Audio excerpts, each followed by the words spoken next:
Hello friends, कैसे हैं आप सब। आई होप आप सब अच्छे होंगे और आपकी पढ़ाई अच्छे से चल रही होगी। फ्रेंड्स, आज के वीडियो में हम देख रहे हैं 20 जनवरी का क्वेश्चन पेपर, जिसमें हम ईवीएस के क्वेश्चंस को देख रहे हैं।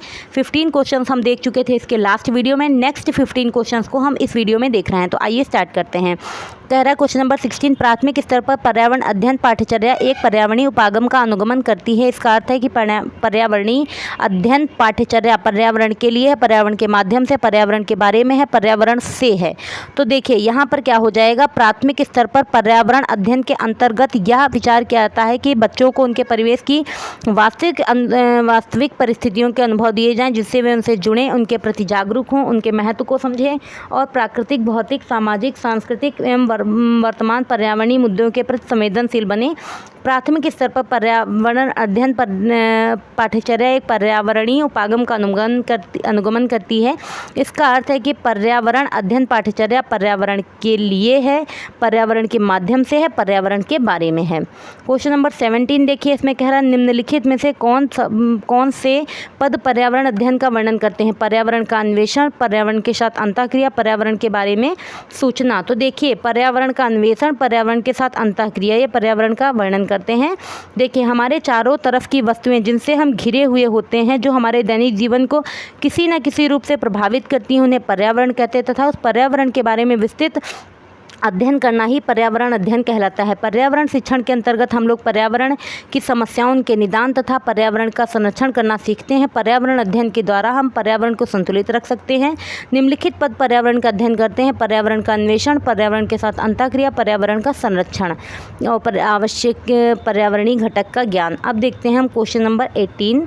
तो देखिए, क्वेश्चन नंबर 18 में कह रहा है पर्यावरण अध्ययन के अवलोकन क्रियाकलापों को संचालित करने के उद्देश्य हैं यादृच्छिक समानताएं, विभिन्नताएं एकत्र करना, हमारे आसपास की वस्तुओं के बारे में जानकारी एकत्र करना, बच्चों के पूर्व ज्ञान के विषय में सूचना मांगना, बच्चों के विचारों एवं समझ को आगे बढ़ाने के लिए वस्तुओं से सूचना प्राप्त करना। तो देखिए, यहाँ पर क्या हो जाएगा, यादृच्छिक समानताएं एवं विभिन्नताएं एकत्र करना, बच्चों के विचारों एवं समझ को आगे बढ़ाने के लिए सूचना प्राप्त करना, ये इसके राइट आंसर हैं। देखते हैं इसका एक्सप्लेनेशन। इसमें कह रहा है पर्यावरण अध्ययन एक अंतःविषयी है जो पर्यावरणीय मुद्दों के सामाजिक, कानूनी, प्रबंधन, वैज्ञानिक पहलुओं के मध्य क्रिया की जांच करता है। पर्यावरण अध्ययन में अवलोकन क्रियाकलापों के संचालन का निम्न उद्देश्य है। पर्यावरणीय मुद्दों में जागरूकता विकसित करना, यादृच्छिक समानताएं, विभिन्नताएं एकत्र करना, जिज्ञासा एवं रचनात्मकता पोषण करने के लिए सही दृष्टिकोण और मूल्यों का विकास, बच्चों के विचारों को, समझ को आगे बढ़ाने के लिए वस्तु से सूचना प्राप्त करना, छात्रों के साइकोमोटर कौशल का विकास करना, छात्रों को अन्वेषण निरीक्षण करने के अवसर प्रदान करना, छात्रों के सौंदर्य संवेदनशीलता का विकास करना। अब देखते हैं क्वेश्चन नंबर 19। देखिए, इसमें कह रहा है कक्षा 5 की पर्यावरण अध्ययन की पुस्तक में शिकारी पौधे नेपेंथिस का उदाहरण दिया गया है। शिक्षक द्वारा इस पर चर्चा करते समय निम्नलिखित में से क्या सर्वाधिक उपयुक्त होगा। तो देखिए, विद्यार्थियों को यह स्पष्ट करना कि पौधा शिकार क्यों करता है, विद्यार्थियों से प्रश्न करना कि पौधा शिकार क्यों करता है, विद्यार्थियों को कारण खोजने के लिए कहना कि पौधा शिकार क्यों करता है। यही राइट ऑप्शन हो जाएगा जब बच्चे खुद से कारण खोजेंगे। देखिए, कक्षा 5 की पर्यावरण अध्ययन की पुस्तक में शिकारी पौधे नेपेंथिस का उदाहरण दिया गया है। शिक्षक द्वारा इस पर चर्चा करते समय विद्यार्थियों से वे कारण खोजने के लिए कहना कि पौधे शिकार क्यों करते हैं सर्वाधिक उपयुक्त होगा। ध्यातव्य है कि हमारे पर्यावरण में कई प्रकार के पौधे मौजूद हैं जो मांसाहारी होते हैं। ये छोटे छोटे कीड़े मकोड़ों को अपना भोजन बनाते हैं। इन्हीं पौधों में नेपेंथिस यानी घटपर्णी एक है। ये पौधे अक्सर ऐसी चीज़ों पर होते हैं, ऐसी जगहों पर होते हैं जो दलदली होती हैं, जहाँ नाइट्रोजन की कमी होती है, या असम, मलेशियाई, बोर्निया, श्रीलंका, फिलीपींस, चीन आदि जैसे क्षेत्रों में पाए जाते हैं। क्वेश्चन नंबर 20 देखते हैं। देखिए, रजिया एक प्रयोगात्मक गतिविधि का प्रदर्शन कर रही थी जो पूर्व में उसके शिक्षक द्वारा प्रदर्शित की गई थी। वह एक गलती करती है। उसके शिक्षक रोशन को निम्नलिखित में से क्या करना चाहिए। उसे गलती को सुधार देना चाहिए, उसकी गलती को नहीं सुधारना चाहिए, उसे उसकी गलती को संकेत करना चाहिए, उसे सही हल खोज कर देना चाहिए, बिल्कुल खुद नहीं देना चाहिए, उसे प्रेरित करना चाहिए कि वो खुद से खोजे, उसकी गलती को संकेत करना, बच्चे को सही हल खोजने देना चाहिए, ये सही है। बच्चा खुद से खोजे उस गलती का हल, तो उसको ज़्यादा चीज़ों का ज्ञान होगा। देखिए, रजिया एक प्रयोगात्मक गतिविधि का प्रदर्शन कर रही है जो पूर्व उसके शिक्षक द्वारा प्रदर्शित की गई थी। वह एक गलती करती है तो उसके शिक्षक रोशन को उसकी गलती को इंगित करना चाहिए और रजिया को सही हल खोजने देना चाहिए। ध्यातव्य है कि शिक्षक को अपने छात्रों की गलतियों की पहचान कराना चाहिए, उन्हें स्वयं उस समस्या को हल खोजने के लिए प्रोत्साहित करना चाहिए। इससे छात्रों में करके सीखने का कौशल विकसित होगा। क्वेश्चन नंबर 21 देखिए, कह रहा है पर्यावरण अध्ययन पाठ्यचर्या एक विषयक उपागम का अनुगमन करती है क्योंकि एक ही शिक्षिका पर्यावरण अध्ययन के सभी विषयों को सरलता से पढ़ा रही है। विषयक उपागम छात्रों में पर्यावरण अध्ययन के विषयों की विशिष्ट समझ का विकास करता है।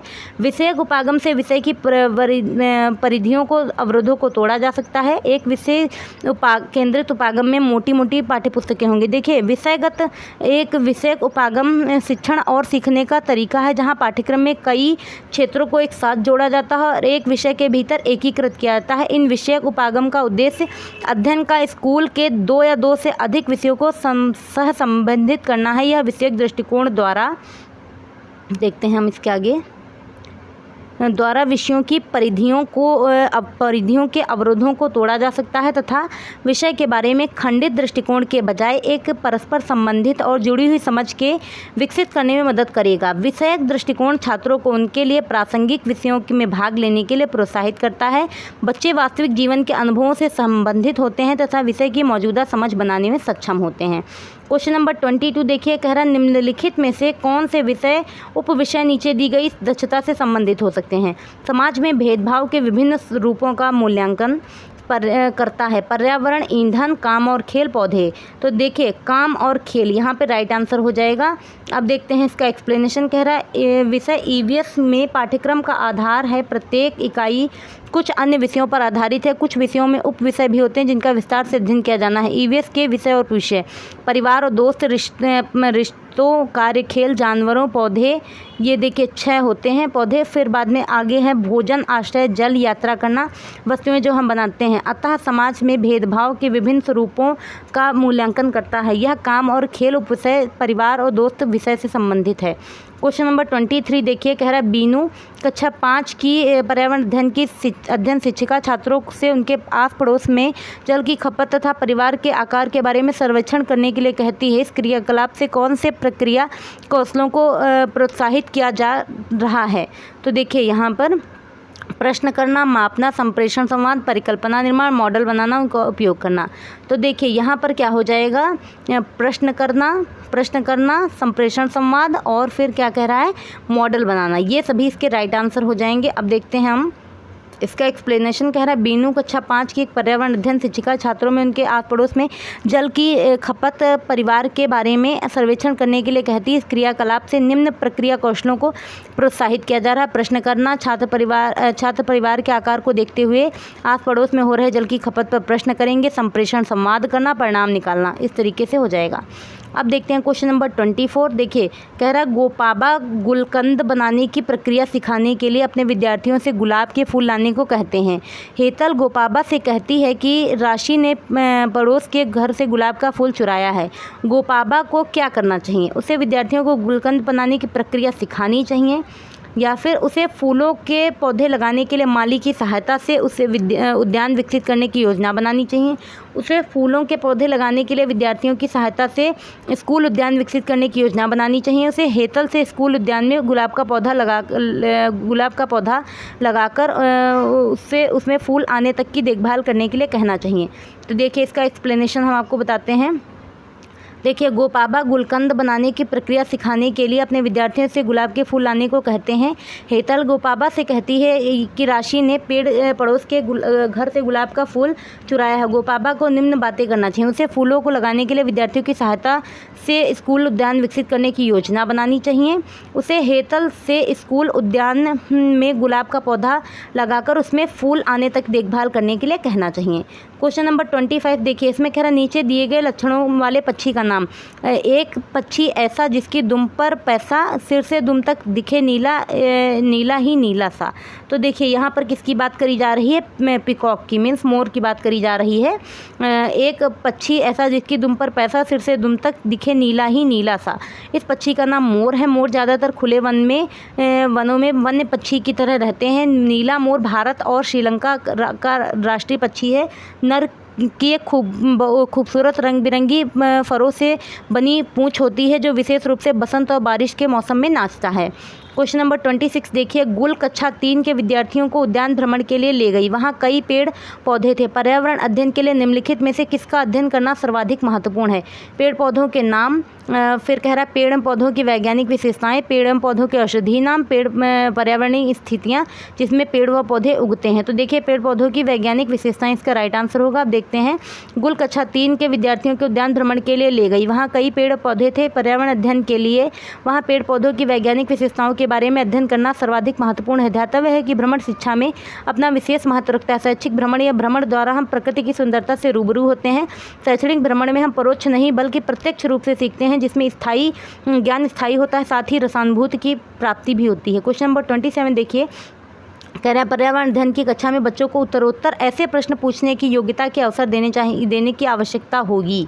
देखिए किस टाइप के, निम्न कोटि के प्रश्न, उच्च कोटि के प्रश्न, सरल प्रश्न या जटिल प्रश्न। तो यहाँ पर देखिए उच्च स्तरीय चिंतन वाले प्रश्न वे प्रश्न होते हैं जो बच्चों के किताबी ज्ञान का परीक्षण के अलावा अब सारी सोच, विश्लेषण और खोज कौशल का परीक्षण भी करते हैं। उदाहरण के लिए, यदि क्या होगा यदि पृथ्वी पर पेट्रोल और डीजल ना हो, यदि 1 साल तक वर्षा नहीं हुई तो क्या होगा। तो मीन्स यहाँ पर राइट आंसर बी हो जाएगा। अब देखते हैं हम क्वेश्चन नंबर 28। इसमें कह रहा है रेजी चांद के सामने चूड़ी रखती है और कहती है मेरी चूड़ी चांद से बड़ी है क्योंकि चांद चूड़ी में आ रहा है। उसके कथन में निम्नलिखित प्रक्रियाएं किस क्रम में सम्मिलित हैं। तुलना, तर्क, अवलोकन, निष्कर्ष। तो यहाँ पर देखिए यहाँ पर क्या हो रहा है, रेजी चांद के सामने चूड़ी रखती है और कहती है मेरी चूड़ी चांद से बड़ी है क्योंकि चांद चूड़ी में आ रहा है। उसके कथन में दी गई प्रक्रिया निम्न अवलोकन, तुलना, तर्क, निष्कर्ष। रेजी ने सर्वप्रथम चांद का अवलोकन किया, उसके बाद में उसने चांद की तुलना चूड़ी से किया क्योंकि चूड़ी चांद चूड़ी में आ जा रहा था। तो उसका तर्क क्या है कि चांद जो है चूड़ी से छोटा है। अंततः इस निष्कर्ष पर पहुँचती है कि चांद चूड़ी जो है वो चांद से बड़ी है। क्वेश्चन नंबर 29 देखते हैं, कह रहा है सतत एवं समग्र मूल्यांकन प्रक्रिया के निम्नलिखित घटकों का सही अनुक्रम क्या होगा। सतत अवलोकन, कक्षा शिक्षण समीक्षा एवं नियोजन, बच्चों को उपलब्ध कराए जाने वाले शिक्षण अधिगम अनुभवों की व्यापकता, या फिर ऑप्शन सी देखिए क्या कह रहा है,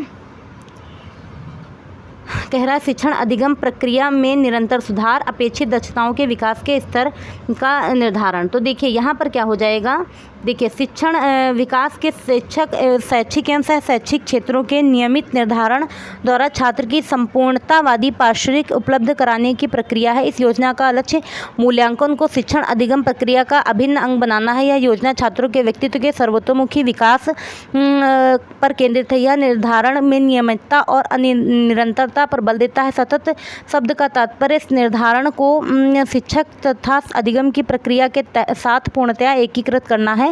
सतत एवं समग्र मूल्यांकन प्रक्रिया के नीचे दिए गए घटकों का सही अनुक्रम जो है इस प्रकार से है। देखिए सबसे पहले हो जाएगा देखिए बच्चों में उपलब्ध कराए जाने वाले शिक्षण अधिगम अनुभवों की व्यापकता, सतत अवलोकन, कक्षा शिक्षण समीक्षा नियोजन, शिक्षण अधिगम प्रक्रिया में निरंतर सुधार, अपेक्षित दक्षताओं के साथ विकास के स्तर का निर्धारण। क्वेश्चन नंबर 30 देखते हैं। देखिए कह रहा है पर्यावरण अध्ययन में पानी की उपलब्धता तथा इसके पुनः उपयोग, पुनः चक्रण सिखाने के लिए सबसे उपयुक्त रणनीति। चर्चा, परियोजनाएं चर्चा, साक्षात्कार, प्रयोग। तो परियोजनाएं एवं चर्चा बी राइट आंसर हो जाएगा। अब देखते हैं इसका एक्सप्लेनेशन। कह रहा है पर्यावरण अध्ययन में पानी की उपलब्धता और इसके पुनः उपयोग, पुनः चक्रण दिखाने के लिए सबसे उपयुक्त रणनीति परियोजना चर्चा है। परियोजना शब्द का शाब्दिक अर्थ होता है किसी भी विचार को व्यवस्थित रूप से स्थिर प्रस्तुत करना। अंग्रेजी में इसके लिए प्रोजेक्ट शब्द का प्रयोग होता है। प्रोजेक्ट का अभिप्राय प्रकाशित करना, अर्थात परियोजना किसी समस्या के निदान या विषय के तथ्यों को प्रकाशित करने के लिए तैयार की गई पूर्ण योजना होती है। अब चर्चा देखते हैं। रिस्क के अनुसार चर्चा का अर्थ होता है अध्ययन, अधीन, प्रकरण अथवा समस्या में निहित सभी संबंधों पर पूर्णता से विचार करना। इसमें संबंधों का विश्लेषण किया जाता है, उनकी तुलना और मूल्यांकन किया जाता है तथा निष्कर्ष निकाले जाते हैं। तो ठीक है फ्रेंड्स, इस तरीके से आज के वीडियो में हमने 30 क्वेश्चंस को कंप्लीट कर लिया है ईवीएस के 20 जनवरी के पेपर के। तो आप पढ़ते रहिए खूब अच्छे से, और अगर आपको वीडियो हमारी अच्छी लग रही, आपके लिए हेल्पफुल हैं, तो चैनल पर नए हैं तो चैनल को सब्सक्राइब कर लीजिएगा, लाइक शेयर एंड कमेंट कीजिएगा। Thank you.